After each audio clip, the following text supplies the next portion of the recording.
অবশেষে নমঘাট থেকে বোটে করে ফিরতে বাধ্য হলাম। এত তাপমাত্রা, এত ধকল, খুব কষ্টের। 45 ডিগ্রি টেম্পারেচার লড়াই করে আসলাম সেই নমঘাট। এই সেই বোট দেখো, বোটের মধ্যে লোক দেখো, প্রচুর লোক, সব জ্যাকেট পরে আছে, কারণ এই মুহূর্তে জোয়ার চলছে। এই সেই নমঘাট পার করে আসছে।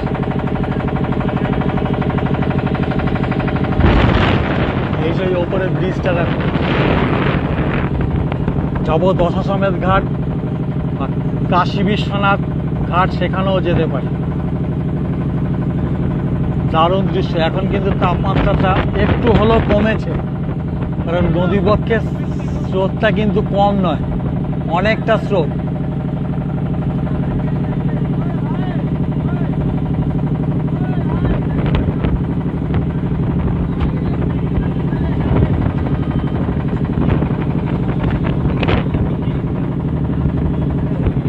দারুণ দৃশ্য।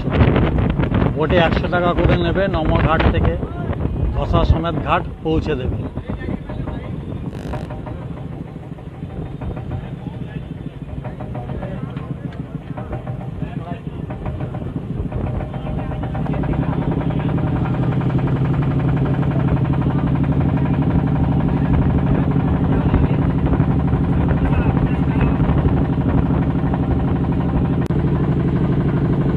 বেনারসের গঙ্গাবক্ষে বোটে করে ভ্রমণ সত্যি এক অনিন্দ্য সুন্দর পরিবেশে। তাপমাত্রাটা একটু হলেও কমেছে, হাওয়া আছে, ভালো লাগে। তবে মুখ শুকিয়ে যাচ্ছে, গলা শুকিয়ে যাচ্ছে, ক্রমশ কথা বলতে কষ্ট হচ্ছে।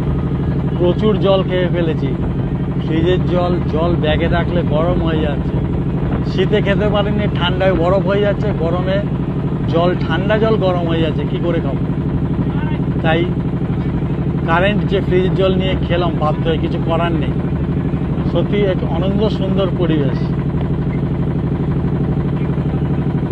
এখন যাবো দশাশ্বমেধ ঘাট, সেখান থেকে একটু হেঁটেছে কাশী বিশ্বনাথ ঘাটে, সেখানে সন্ধ্যা আরতি দেখে তারপরে দোদুলিয়া চক কাশী চাট ভান্ডারে যাব।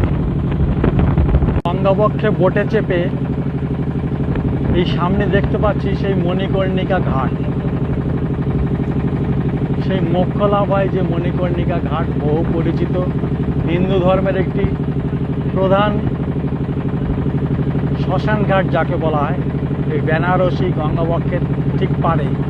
আমি বোটে চেপে যে গঙ্গাবক্ষে যাচ্ছি, এই সামনেই হচ্ছে মণিকর্ণিকা শ্মশান ঘাট। তারপরেই আসছে কাশী বিশ্বনাথ সপ্তম জ্যোতির্লিঙ্গ মন্দির।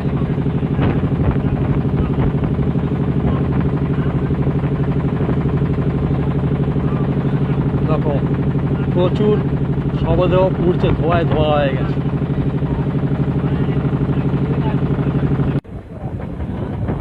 এই হচ্ছে কাশী বিশ্বনাথ সপ্তম জ্যোতির্লিঙ্গ মন্দির।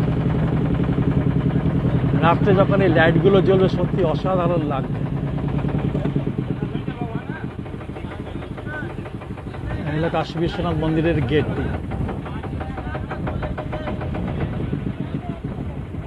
পরেই আছে দশাশ্বমেধ ঘাট, এখানেও সন্ধ্যা আরতি হয়। দেখেছো, ঘাটটা রাখা আছে, এখানে সাজানো আছে, এটাতে প্রোটেকশনটা অনেকটাই বেশি। এরপরেই আছে দশাশ্বমেধ ঘাট, এই ঠিক সামনেই আছে, এই হচ্ছে দশাশ্বমেধ ঘাট, এখানেও সন্ধ্যা আরতি হয়।